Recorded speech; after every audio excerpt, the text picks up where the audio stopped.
Hey, I'm Pej. And I'm Paul. Welcome to another episode of Techie Dads. So in this one, we're going to talk about the new MacBook Pro USB-C edition.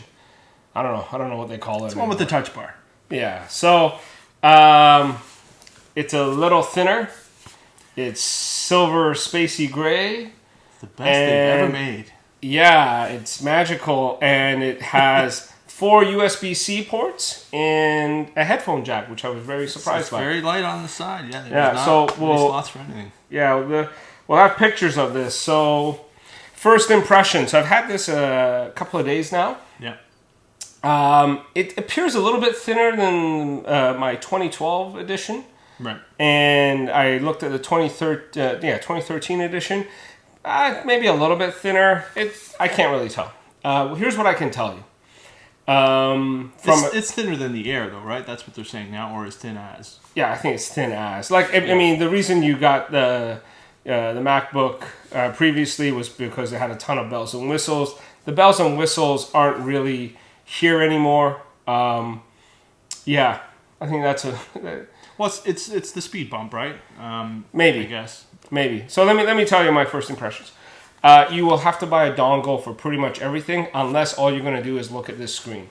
If you have a thumb drive, you will need a USB dongle, right? And you can buy one that has USB, HDMI, and USB-C, so you can plug everything in. It comes with none, right? It comes with none. The power brick doesn't even have the extension cord thingy on it anymore. It's just the brick, and you have a USB-C connector to charge. So if you have any existing power bars, they're not going to go. No more work. MagSafe, right? Yeah, and MagSafe was pretty cool.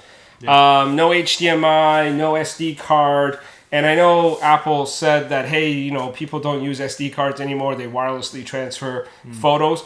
I use the SD card as an external hard drive that I just plugged in and kept it there. So Apple's like, well, if you want to use that, just buy a bigger hard drive for $600-$700 more. I think it was a common denominator, right, with putting it in there. Otherwise, aren't you somewhat dependent on your camera software or whatever to push it to the but system, some of the right? cameras most cameras now have wireless and stuff like that. Right, but if you don't, then you now have to buy another dongle. And let's be straight. The USB-C, it's a great connector.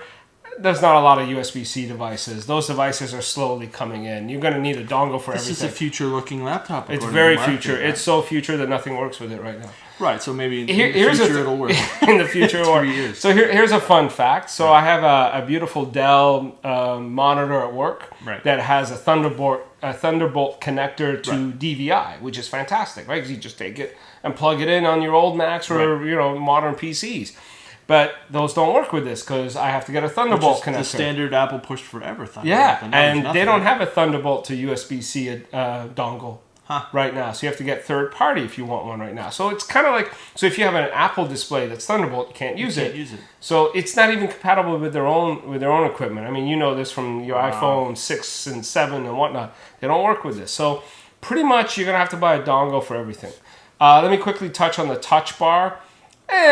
I mean, it looks kind of neat. It comes up. For using volume and stuff, it's okay. I mean, it's pretty useful. I tried doing emojis on it, and we'll show a quick video of that.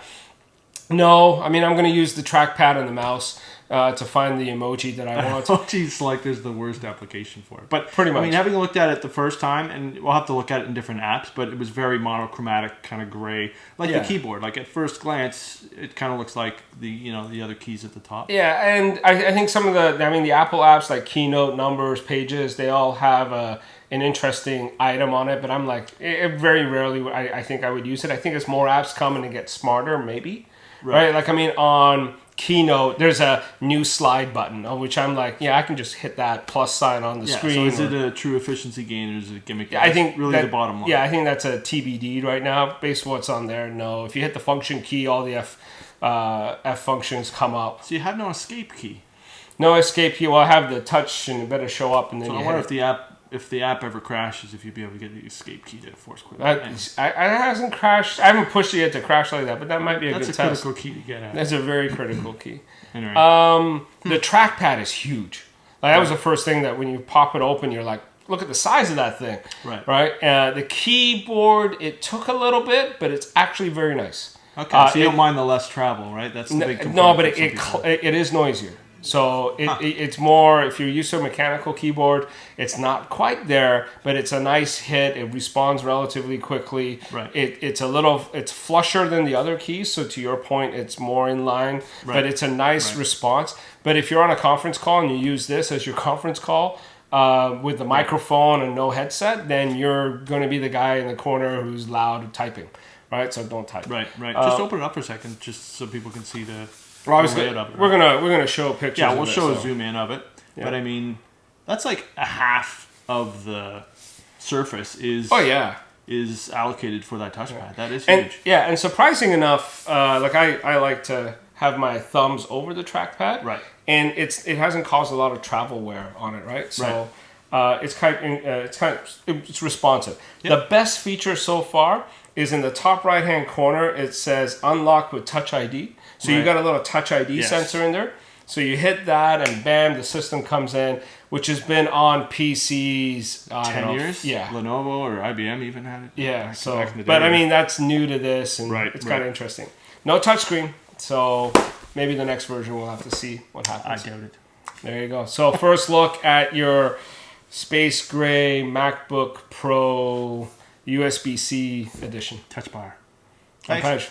I'm Paul.